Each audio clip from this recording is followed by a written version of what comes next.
尽管希特勒并不想为了北非影响其在欧洲大陆的战略布局，可又不能眼看着墨索里尼威信扫地，于是他也只能让隆美尔带着少数部队前往利比亚收拾残局。谁都没想到，1941年4月开始，隆美尔只靠新组建的一支装甲部队，就如天兵天将般将英军打得一败再败。英军全靠自身实力雄厚，才没有发生总崩盘。甚至苏德战争爆发、资源更加有限的不利条件下，隆美尔依然带领麾下部队屡创战场奇迹，只差一步就拿下了托布鲁克。尽管最后无奈撤军，但隆美尔卯足了劲儿，要让英军饱尝失败的苦果。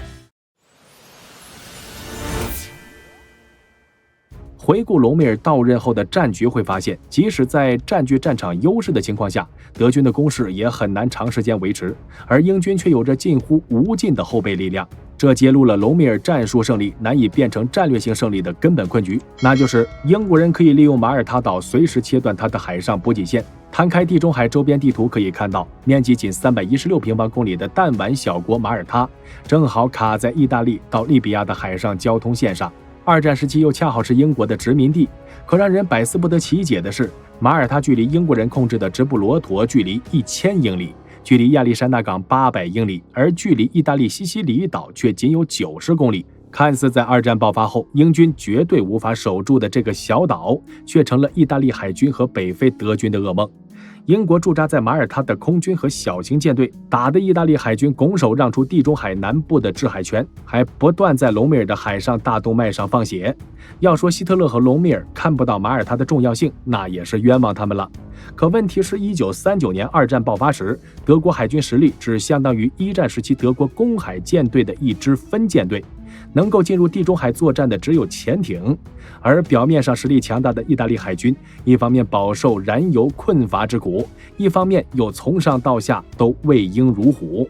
意海军参谋长卡瓦尼亚里上将把龟缩港口作为不败的法宝，意大利空军同样不给力，装备落后，训练水平低劣。海空军的不给力导致意大利从二战爆发一直到1943年盟军登陆西西里岛，对马耳他的登陆作战一直停留在纸面上。但随着1941年德国第10航空军加入地中海战场，马耳他的空军也承受到了空前的压力，而伦敦当局却很清楚马耳他的重要地位，在明知把舰队派入狭窄的地中海可能会遭受重大损失的情况下，依然出动了航母反复向马耳他运送战机。在付出了皇家方舟号航母和巴勒姆号战列舰的巨大代价后，马耳他英军得到了几百架战机。正是有了新鲜血液，驻马耳他英军才能在1941年下半年击沉了22万吨的敌军运输船，弄得隆美尔和麾下将士只能天天喝带咸味的水，吃饼干和沙丁鱼罐头。许多人患上了败血症和胃病，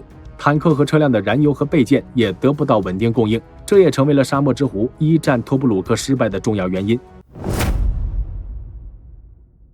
1942年1月，隆美尔得到个新年大礼包，马耳他遭到德军轰炸机狂轰滥炸，船坞和许多基地设施被摧毁。英国地中海舰队也在德意海军的打击下遭受了重大打击而无法出击，他的海上补给线又畅通了。1月5日，9艘商船到达迪利波里，给隆美尔运来了50多辆3号坦克和200吨宝贵的汽油。反观英军第7装甲师损失过大，退到了托布鲁克以南休整。第1装甲师接防了阿杰达比亚的阵地，而且由于日军在东南亚攻城略地，英军不得不向新加坡等地增兵，北非英军战力因此跌入谷底。于是隆美尔决定发动一次大规模反攻。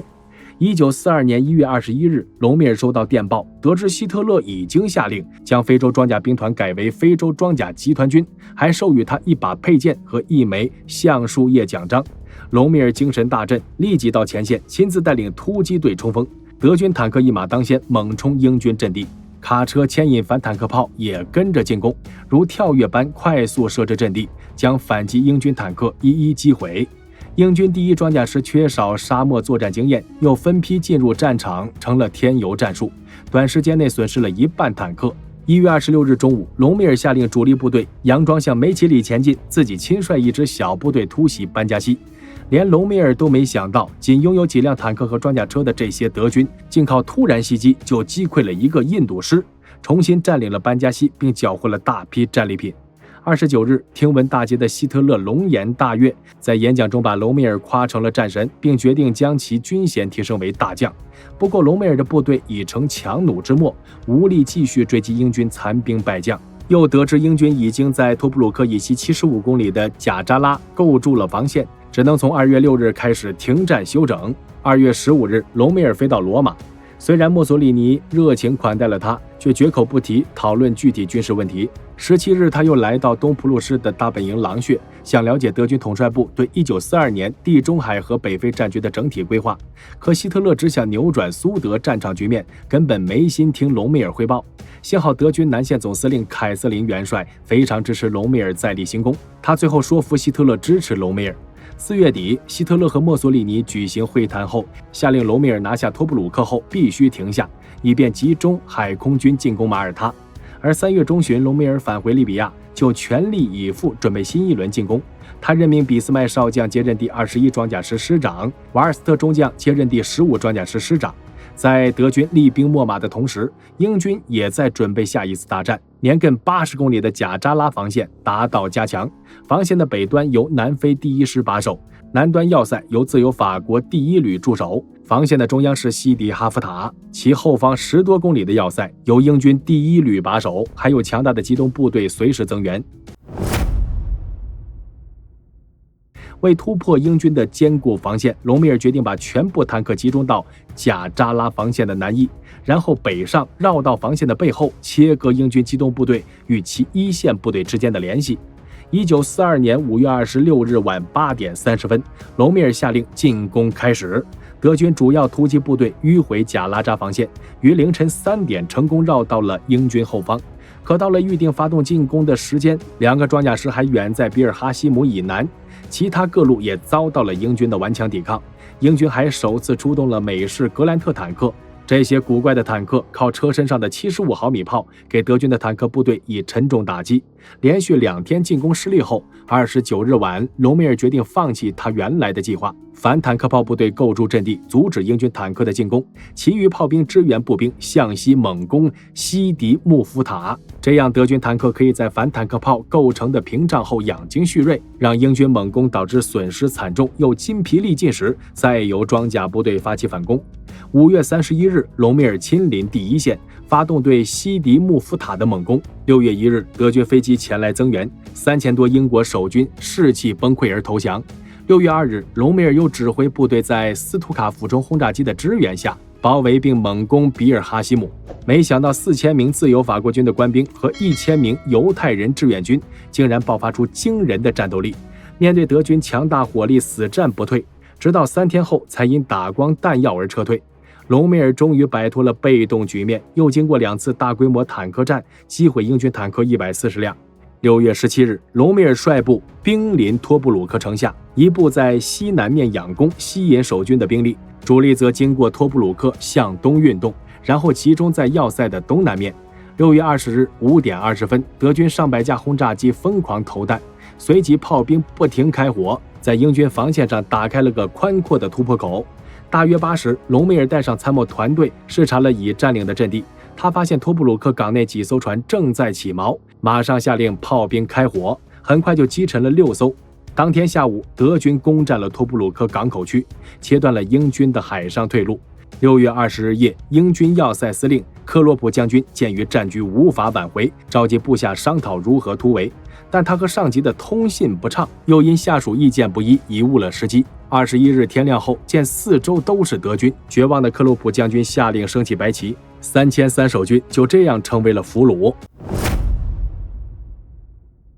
托布鲁克之战以英军惨败收场，包括多个将军在内，多达3.3万英军举手投降，而且还被彻底赶出了利比亚。这如同一颗重型炸弹，在埃及和英国本土引起重大的恐慌。英军残部沿着海岸公路拼命溃逃，埃及的大门向隆美尔敞开了。6月21日晚，丘吉尔正在华盛顿与美国总统罗斯福就世界大战的形势交换意见。当两人正讨论在什么地方开辟第2战场时，有人将托布鲁克陷落的电报送到罗斯福手上。罗斯福总统看了一眼，脸色大变，又交给了内心惶恐的丘吉尔。丘吉尔后来在回忆录中写道，当时真是个难以描述的严峻时刻，这是他在战争时期遭受的最沉重打击。托布鲁克之败如此之惨，不仅在军事层面令人难以接受，而且严重损害了大英帝国的声誉。德军的装甲部队继续向前推进，一直把战线推到了距离亚历山大港仅有150公里的阿拉曼地区，沿途英军几乎一触即溃，似乎隆美尔再向前稍微推进一点就能占领亚历山大港，拿到通往苏伊士运河的最后一把钥匙。英军最高指挥官奥金莱克将军甚至想为保存实力而撤出埃及。隆美尔所取得的胜利让整个德国社会都相信国家将取得战争的最后胜利。电影院里天天晚上放映沙漠之狐隆美尔的新闻宣传片。6月22日，柏林广播电台宣布，元首希特勒亲自签发晋升隆美尔为陆军元帅。隆美尔真是兴奋极了，能成为陆军元帅是一个德国军人最大的追求，因为陆军元帅将终身都拥有这一称号，并能一直配备秘书和小汽车，额外的生活待遇同样优渥。而且按照普鲁士的历史传统，成为一名陆军元帅就可以被写进历史教科书。在他给妻子 Lucy 的信中承认，当上陆军元帅真像做梦一样，而且过去几个星期发生的重大事件想起来就如一场梦。这样，从隆美尔踏上北非开始，在1年多的时间内，每打一场胜仗，希特勒就给他升一级军衔。在隆美尔曾经共事的同僚眼里，已经没有羡慕和嫉妒，恐怕只剩下恨了。6月30日，义军还在全力以赴追赶时，向阿拉曼前进的德军也开始放慢脚步。隆美尔之所以不得不控制速度，一方面是因为他的部队在连续作战后已经到达了体能的极限，许多士兵一停下来，在烈日下就能睡着；另一方面则是敌情不明，他在思考7月开始的进攻计划时，误认为英军主力向南撤退了，于是打算先向南面发动一次佯攻，然后再迅速转向北面，在阿拉曼和巴普塔拉之间撕开一个口子。可事实上，许多英军部队当时还滞留在德军战线的后方，却利用黑夜和隆美尔的判断失误，成功撤回了英军战线。这无疑大大增强了后来英军防御阿拉曼的兵力，而隆美尔还以为拿下阿拉曼如探囊取物。下集预告：托布鲁克失守，埃及局势岌岌可危，眼看大英帝国的中东布局要被隆美尔击得粉碎，丘吉尔紧急派蒙哥马利去埃及担任第8集团军司令，力挽狂澜。蒙哥马利赴任后，在最短的时间内让已经丧失信心的部下恢复斗志，并在阿拉曼防线布置重兵，挡住了隆美尔的第1轮凌厉攻势。之后，蒙哥马利又大摆迷魂阵，让沙漠之狐无法查知自己的真实部署。当隆美尔回国休养之时，蒙哥马利突然下令全面反击，隆美尔紧急赶回前线，才发现自己这只狐狸被蒙哥马利这个猎人给耍了，使出浑身解数也无济于事，只得狼狈退出埃及。请看下集《北非之战》第4篇。